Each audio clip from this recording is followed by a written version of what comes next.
اعوذ باللہ من الشیطان الرجیم بسم اللہ الرحمن الرحیم۔ اپنے آج کے اس کوچنگ کلاس میں پی ایچ ڈی کو آگے بڑھاتے ہیں۔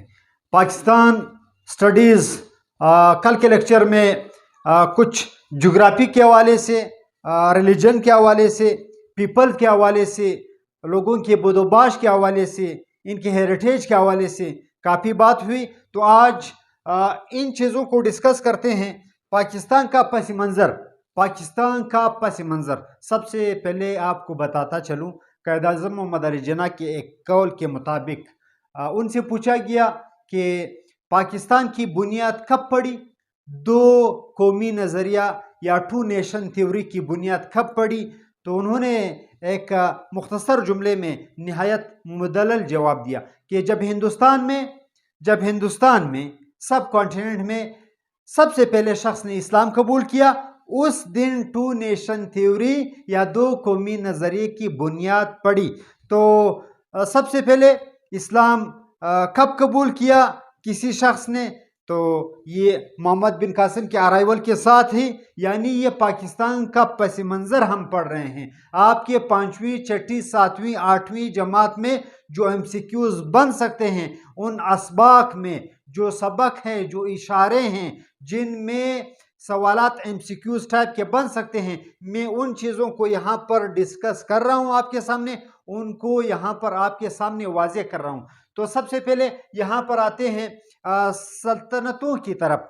ہم نے arrival of Muslim in sub continent پڑھا، یعنی 711 عیسوی کو محمد بن قاسم کی قیادت میں مسلمانوں نے لینڈ کیا، مسلمان یہاں پر آئے، مسلمانوں نے مساجد بنائی، مسلمانوں نے ایک حکومت قائم کی۔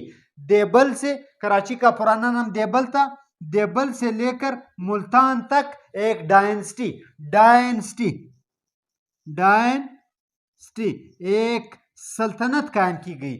تو اس کے بعد کون سی سلطنتیں ہوئی یہاں پر، کون سی سلطنتیں یہاں پر قائم کی گئی، مسلمانوں کی کون سی حکومتیں آئی؟ تو سب سے پہلے جو ہے وہ غزنی ڈائنسٹی یا غزنوی ڈائنسٹی، غزنوی نے یہاں پر ایک باقاعدہ حکومت کی داغ ڈالی۔ تو یہ پوچھا جا سکتا ہے محمود غزنوی کے والد کے حوالے سے آپ کو 4 آپشن دیے جا سکتے ہیں۔ تو ان 4 آپشن میں آپ نے کس پر کلک کرنا ہے کہ محمود غزنوی کے والد کا نام سبکتگین تھا، اور یہ غزنی کا حکمران تھا۔ یہ افغانستان کا ایک علاقہ ہے غزنی عرصہ قدیم سے، نہایت اوقات ازمنہ یعنی قدیم زمانوں سے یہ کلچرل مرکز رہا ہے، یہ ایجوکیشنل مرکز رہا ہے، یہ سیاسی مرکز رہا ہے۔ یہاں پر پورے خطے کا، ایران، سب کانٹیننٹ اور سینٹرل ایشیا کا ایک مرکز رہا ہے مختلف حوالوں سے۔ تو غزنی کے حکمران سبکتگین محمود غزنوی کے والد کا نام ہے۔ یہاں پر آپ کو 4 آپشن دیے جا سکتے ہیں ایم سی کیوز میں کہ محمود غزنوی کے والد کا نام البتگین تھا، سبکتگین تھا، فلاں تھا۔ تو آپ نے ٹک کرنا ہے سبکتگین پر۔ غزنوی کے حوالے سے، غزنی ڈائنسٹی کے حوالے سے آپ سے پوچھا جا سکتا ہے مطالعہ پاکستان کے پورشن میں یا ان سوالوں میں کہ محمود غزنوی نے ہندوستان پر کتنے حملے کیے؟ محمود غزنوی نے ہندوستان پر 17 حملے کیے۔ محمود غزنوی نے ہندوستان پر 17 حملے کیے۔ اس کے علاوہ سوال غزنی ڈائنسٹی کے حوالے سے یہ پوچھا جا سکتا ہے کہ ہندوستان میں ہندوؤں کے سب سے بڑے مذہبی مرکز کا کیا نام تھا محمود غزنوی کے زمانے میں؟ تو اس کا نام کیا تھا؟ سومنات پر آپ نے کلک کرنا ہے۔ سومنات وہ علاقہ تھا، وہ مندر تھا، وہ بت تھا، وہ ریلیجیس پوائنٹ یا ریلیجیس مرکز تھا جس کو محمود غزنوی نے فتح کیا۔ محمود غزنوی نے سومنات کے مندر کو توڑا۔ اس طرح بھی سوال بن سکتا ہے کہ محمود غزنوی نے ہندوستان میں ہندوؤں کے کس مذہبی مرکز پر قبضہ کیا یا مذہبی مرکز کو توڑا یا ان کے مندر پر قبضہ کیا؟ تو وہ کیا ہے؟ وہ سومنات کا مندر ہے۔ علاوہ ازیں محمود غزنوی نے ہندوستان پر 17 حملے کیے اور یہاں پر مختلف راجاؤں کو شکست دی۔ تو یہ وہ سرسری سوالات ہیں جو غزنی ڈائنسٹی کے حوالے سے ہیں۔ اس کے بعد غوریوں کے حوالے سے पूछा जा सकता है कि गौरियों के सबसे बड़े हुक्मरान का क्या नाम है, तो सुल्तान शहाबुद्दीन गौरी वो सबसे बड़ा हुक्मरान है। उसके अलावा जो सूरी डायनेस्टी है, सूरी डायनेस्टी या सूरियों की हुकूमत, ये तमाम के तमाम अफगान रहे हैं, ये तमाम के तमाम अफगान हैं। आपसे ये पूछा जा सकता है कि ज़्यादातर हिंदुस्तान पर किस कौम ने हुकूमत की या किस कौम ने ज़्यादा हमले किए, तो अफ़गानों ने ज़्यादा हमले किए। आपने अफ़गान्स पर क्लिक करना है, अफ़गान्स पर टिक करना है। तो सूरियों के डायनेस्टी के हवाले से आपसे पूछा जा सकता है कि शेरशाह सूरी इनका असल नाम क्या था, तो इनका असल नाम जो था वो फरीद खान था, फरीद खान इनका असल नाम था। उसके अलावा सूर डायनेस्टी या सूरी डायनेस्टी या शेरशाह सूरी के दौर हुकूमत का सबसे बड़ा कारनामा, सबसे बड़ा काम क्या था, वो मवासलात था, वो communication and roads, GT road. इन्होंने जो आज आपको पंजाब में जीटी रोड नज़र आ रहा है, ये जीटी रोड किसने तामीर किया, किसने बनाया, कंस्ट्रक्शन किसने की, तो ये शेरशाह सूरी ने ये रोड तामीर किया। जीटी के हवाले से, जीटी रोड के हवाले से सवाल बन सकता है पीएचडी में। GT stand for general trunk, ये स्टैंड करता है जनरल ट्रंक। ट्रंक कहते हैं पाथवे को, रास्ते को, और जनरल आम, यानी एक आम शाहरा बनाई और इस शाहरा का नाम क्या रखा, इस शाहरा का नाम जेटी रोड आजकल इसको कहा जाता है, यानी जनरल ट्रंक। उसके अलावा स्लेव डायनेस्टी, ख़ानदान गुलामा की हुकूमत, स्लेव डायनेस्टी ख़ानदान गुलामा के हवाले से पूछा जा सकता है कि ख़ानदान गुलामा का सबसे पहला बादशाह कौन था, तो वो कुतुबुद्दीन ऐबक था, कुतुबुद्दीन ऐबक। उसके अलावा स्लेव डायनेस्टी में ये पूछा जा सकता है कि ऐबक किस ज़बान का लफ्ज़ है, ये तुर्क थे, दे आर तुर्क्स, ये तुर्क थे। गुलामा की जो डायनेस्टी है या गुलामा की जो हुकूमत है ये तुर्कुल असल थे, यानी ये तुर्की से आए थे, तुर्क थे। और ऐबक से क्या मुराद है, अक्सर ये सवाल पूछा जाता है, ऐबक के क्या मानी है। ऐबक तुर्की ज़बान में उस शख्स को ऐबक कहा जाता है जिसके हाथ की 6 उंगलियां हो। कभी कभार इस तरह हो जाता है कि जेनेटिक चेंज आ जाती है, किसी शख्स के 5 के बजाय 6 उंगलियां हो सकती हैं। तो सुल्तान कुतुबुद्दीन ऐबक की हाथों की 6 उंगलियां थी, जिसकी वजह से इनको ऐबक कहा जाता है, यानी 6 उंगलियों वाला ऐबक। उसके अलावा कुतुबुद्दीन ऐबक या स्लेव डायनेस्टी में आपसे ये सवाल एमसीक्यूज में पूछा जा सकता है कि स्लेव डायनेस्टी में कुतुबुद्दीन ऐबक का इंतकाल किस तरह हुआ। कुतुबुद्दीन ऐबक का इंतकाल चौगान खेलते हुए एक किस्म का खेल है जो घोड़े पर सवार होकर खेला जाता है, नेज़ाबाजी होती है, इसको चौगान कहा जाता है। चौगान खेलते हुए कुतुबुद्दीन ऐबक घोड़े से गिर पड़े और उनका इंतकाल हुआ। चौगान के हवाले से आपको बताता चलूँ, ये वो खेल, या इस तरह सवाल बन सकता है कि चौगान खेलते हुए किस बड़े हिंदुस्तान के बड़े मुसलमान बादशाह की डेथ हुई थी, तो वो कुतुबुद्दीन ऐबक है। कुतुबुद्दीन ऐबक के मज़ार के हवाले से आपसे पूछा जा सकता है, कुतुबुद्दीन ऐबक का मज़ार कहाँ वाक़या है, तो कुतुबुद्दीन ऐबक का मज़ार वो आपके लाहौर में वाक़या है।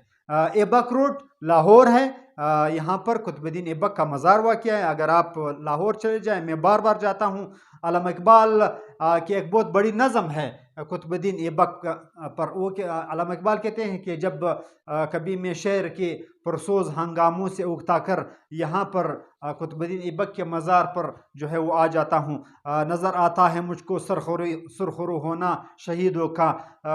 तो कुतुबुद्दीन ऐबक बहुत बड़ा सियासी किरदार है हिंदुस्तान में। कुतुबुद्दीन ऐबक के मज़ार पर आप भी चले जाएं, उर्दू बाज़ार के साइड पर ऐबक रोड है। उसके अलावा मुग़ल जो डायनेस्टी है, इन्होंने काफ़ी तकरीबन कुछ कम 4 सदियां जो है वो हिंदुस्तान पर हुकूमत की। मुग़ल ये कौन थे, दे आर मंगोल। ये आपसे पूछा जा सकता है मुग़ल कौन थे या बिलोंग करते थे किस कंट्री से, तो ये मंगोल थे, ये मंगोलिया से आए थे, मंगोलिया, ये मंगोल थे। बाद में ये लफ्ज़ चेंज हुआ और ये मुग़ल बने, मंगोल चेंज हुआ और ये मुग़ल बने। सबसे पहले किस मुग़ल हुक्मरान ने मुग़ल डायनेस्टी की हिंदुस्तान में दाग बेल डाली? तो ज़हीरुद्दीन बाबर ने। ये सवाल बन सकते हैं, ज़हीरुद्दीन बाबर। ज़हीरुद्दीन बाबर कहाँ से आया? उन्होंने कहाँ से इन्वेट किया हिंदुस्तान पर? ज़हीरुद्दीन बाबर काबल से आया। ये फरगाना का हुक्मरान था। कहाँ का? फरगाना का हुक्मरान था। मंगोलिया का इलाका फरगाना, इसका हुक्मरान था।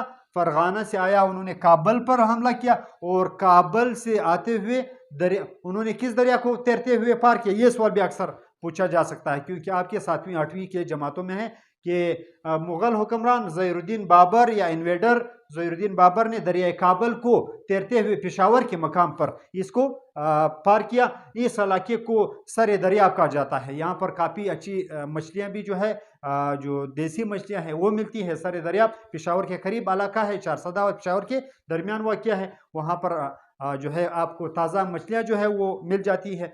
हम एक ट्रेनिंग के सिलसिले में गए थे, तो यहाँ पर जहाँ से ज़हीरुद्दीन बाबर ने इस दरिया को पार किया, इसको क्रॉस किया, सर दरिया। तो ज़हीरुद्दीन बाबर कहता है, आपको बताता चलो आपकी मोटिवेशन के लिए, वो कहता है कि मेरे साथ 200 लोग थे, 200 मंगोल मेरे साथ थे, और जब हम दरिया काबल के करीब आए तो जनवरी फरवरी में इन्होंने एक किताब लिखी है। इस किताब के हवाले से भी आपसे पूछा जा सकता है कि ज़हीरुद्दीन बाबर की जो ऑटोबायोग्राफी है, ये भी आपसे पूछा जा सकता है। What do you know about autobiography? दो किस्म की किताबें होती, एक होती है बायोग्राफी, यानी जो ज़िंदगी की नविश्त होती है, ज़िंदगी का जो सफ़रनामा होता है, जो ज़िंदगी के आपके रोदात होती है, इसको बायोग्राफी कहा जाता है। बायोग्राफी कोई भी किसी का लिख सकता है। एक होती है ऑटोबायोग्राफी, इसको खुद नविश्त यानी खुद लिखने वाला। तो इन्होंने एक किताब लिखी, खुद लिखी, इसको तुज़ की बाबरी कहा जाता है। तुज़ की बाबरी, तुज़ कहते हैं जिंदगी को, लाइफ को, बाबर की जिंदगी। ये तुर्की ज़बान का लफ्ज़ है तुज़ की बाबरी में बाबर लिखता है। बाबर तुज़ की बाबरी में अपनी किताब में लिखता है कि हम 200 मंगोल जब दरिया काबल के करीब आए, या जनवरी फरवरी के ठंडक का मौसम था, बर्फ़बारी हो चुकी थी, तो हमारे पास कश्तियाँ दस्तयाब नहीं थी। तो साथियों ने एक दूसरे की तरफ देखा कि अभी क्या किया जाए। तो सबसे पहले मैंने दरिया में छलांग लगाई, साथियों ने देखी, जब मुझे देखा तो उन्होंने भी छलांग लगाई, और हमने दरिया काबल को तैरते हुए पार किया। और इन 200 अफराद में वो मोटिवेशन मौजूद थी, वो जज्बा मौजूद था कि 200 अफराद को इस्तेमाल करते हुए हमने तमाम हिंदुस्तान को क्या किया? फतह किया। तो ये मुसलमानों का जज्बा था, जज्बा जहाद था। तो आज हम कितने ज़्यादा हैं, ये आप खुद फैसला कर सकते हैं। तो आते हैं वापस अपने लेक्चर की तरफ। ज़हीरुद्दीन बाबर ने कौन सी किताब लिखी? तो उसकी बाबरी। ये मुग़ल डायनेस्टी में वो सवालात पूछे जा सकते हैं जो सरसरी हो, यानी ज़्यादा डीप में हम नहीं जाएंगे। यहाँ पर मुग़ल डायनेस्टी के हवाले से आपसे पूछा जा सकता है कि मुग़लों में उमरकोट के मकाम पर कौन पैदा हुआ? उमरकोट सिंध का इलाका है। उमरकोट एक बहुत टेक्निकल सवाल है। उमरकोट के इलाके में यहाँ पर कौन पैदा हुआ? अकबर पैदा हुआ, जलालुद्दीन अकबर पैदा हुआ। जलालुद्दीन अकबर उमरकोट के इलाके में पैदा हुआ। ये वो वक्त जब हुमायूं जो है वो जलावतन होकर काबुल की तरफ जा रहे थे, तो उमरकोट के इलाके में यहाँ पर अकबर पैदा हुआ।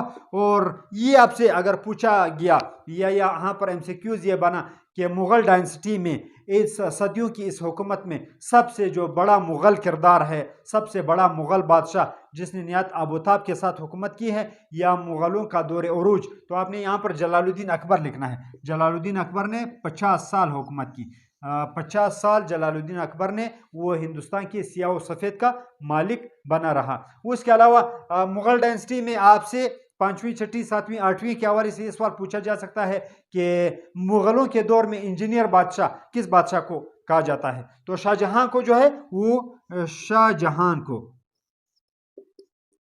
शाहजहां वो बादशाह है जिसको इंजीनियर बादशाह कहा जाता है, क्योंकि ये तामीरात का बहुत ज़्यादा शौकीन था। अलावा अजी अगर ये पूछा गया कि ताजमहल किसने तामीर किया, तो ताजमहल भी शाहजहां ने तामीर किया, इसलिए इसको इंजीनियर बादशाह कहा जाता है, क्योंकि इसके दौर में नहायत ज़्यादा किले बनाए गए, मसाजिद बनाई गई, कब्रें बनाई गई, मुख्तलिफ मज़ारात बनाए गए, तो इसको इंजीनियर बादशाह कहा जाता है। अलावा अजी मुग़ल पीरियड में आपसे पूछा जा सकता है कि नवरत्न के हवाले से, नवरत्न ये दो अल्फाज पर मुश्तमिल है। नवरत्न ये क्या है, नवरत्न से क्या मुराद है? ये अकबर के 9 वो पर्सनलिटीज थे जो नहायत थिंक टैंक्स थे, अकबर के दौरे हुकूमत में थिंक टैंक्स थे, इनको नवरत्न या नव मुशीर कहा जाता था। ये 9 मुशीर थे जो अकबर को मशवरा देते थे। इसके अलावा अकबर के अलावा आपसे पूछा जा सकता है कि अकबर के अलावा मुग़ल डायनेस्टी में सबसे आबोताब के साथ हुकूमत की और मजहबी हुकूमत थी, तो वो कौन सी थी? वो आपकी औरंगज़ेब आलमगीर की हुकूमत थी। औरंगज़ेब आलमगीर की हुकूमत थी। औरंगज़ेब आलमगीर के वालिद का क्या नाम था, ये आपसे पूछा जा सकता है। या औरंगज़ेब आलमगीर ने अपने बाप या किस बादशाह को जेल में कैद किया, ग्वालियर के किले में कैद किया? तो आपने यहाँ पर बताना है शाहजहां औरंगज़ेब आलमगीर के वालिद का नाम है। और औरंगज़ेब आलमगीर ने अपने किस भाई के साथ लड़ाई की और हुकूमत उनसे स्नेच की? तो वो दारा शिको है, दारा शिकवा, ये उनके भाई का नाम है और बहुत बड़ा राइटर भाई है। इनके साथ लड़ाई हुई, अपने बाप को कैद किया और 50 साल तक हुकूमत की। इसके अलावा पूछा जा सकता है कि बादशाही मस्जिद जो लाहौर है ये किस मुग़ल हुक्मरान ने तामीर की थी? तो ये आपके औरंगज़ेब आलमगीर ने तामीर की थी। औरंगज़ेब आलमगीर।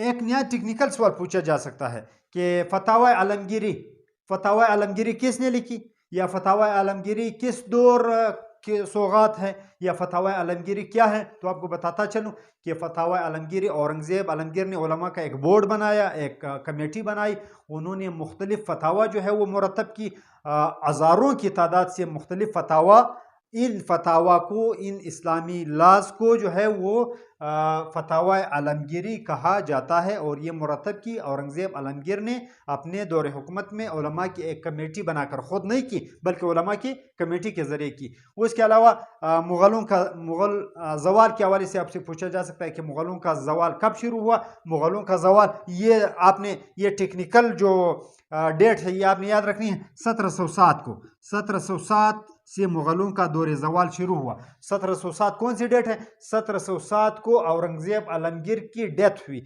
औरंगज़ेब आलमगीर की डेथ के साथ ही मुग़लों का दौर ज़वाल शुरू हुआ और इनमें ज़्यादा आयाश जो है वो बादशाह आए, मुख्तलिफ़ किस्म के आयाश, जिस तरह रंगीला वगैरह जैसे बादशाह आए, जिनकी वजह से इनका दौर ज़वाल शुरू हुआ। और बिल आखिरी मुग़ल हुक्मरान कौन थे? आखिरी मुग़ल हुक्मरान के हवाले से आपसे जो है वो सवाल पूछा जा सकता है कि आखिरी मुग़ल हुक्मरान वो कौन थे? तो आखिरी मुग़ल हुक्मरान जो थे वो बहादुर शाह ज़फ़र थे।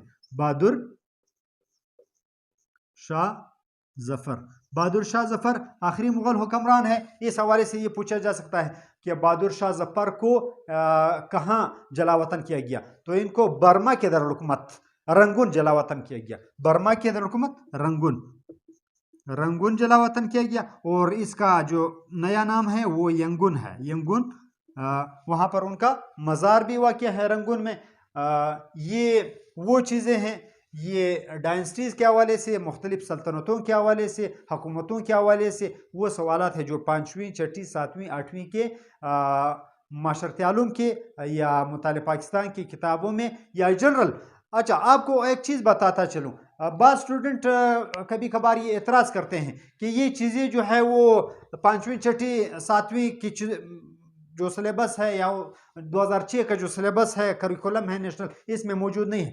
ज़रूरी नहीं है कि औरंगज़ेब आलमगीर लाजमी वहाँ पर मौजूद होगा तो फिर सवाल आएगा, नहीं। औरंगज़ेब आलमगीर चूँकि आपने BA किया है, आपने FA किया है, आपने मास्टर किया है, आपने बीएड किया है, आपने सीटी किया है, आपने जेटी का सनद हासिल किया है, तो ये चीज़ों तो पूछी जा सकती है और आप वहाँ पर इतराज़ नहीं कर सकते हैं कि ये पेपर जो है बना है और इसमें ये सवाल जो है वो आउट ऑफ कोर्स है। इसलिए मैं कोशिश करता हूँ उन सवालात को, जो मेरा पुराना तजर्बा रहा है, उन सवालात के हवाले से मैं जो है आपको ब्रीफ करता हूँ कि ये सवालात मुतवक्के हैं, तो इन सवालात को जो है वो आप ज़हन नशीन कर लें। कल हो सकता है कल हम किसी और सब्जेक्ट की तरफ चले जाएं, लेकिन आने वाले पेस्टी का जो हमारा कोचिंग क्लास होगा उसमें हम टू नेशन थ्योरी जो है दो कौमी नज़रिए से अपने सिलसिले का आगाज़ करेंगे। आखिर में बताता चलूँ कि चैनल को सब्सक्राइब करें और साइड पर दिया हुआ आइकन का बटन दबाना ना भूलें, ताकि हर नए आने वाले वीडियो से आप बर वक्त मुतला हो सके।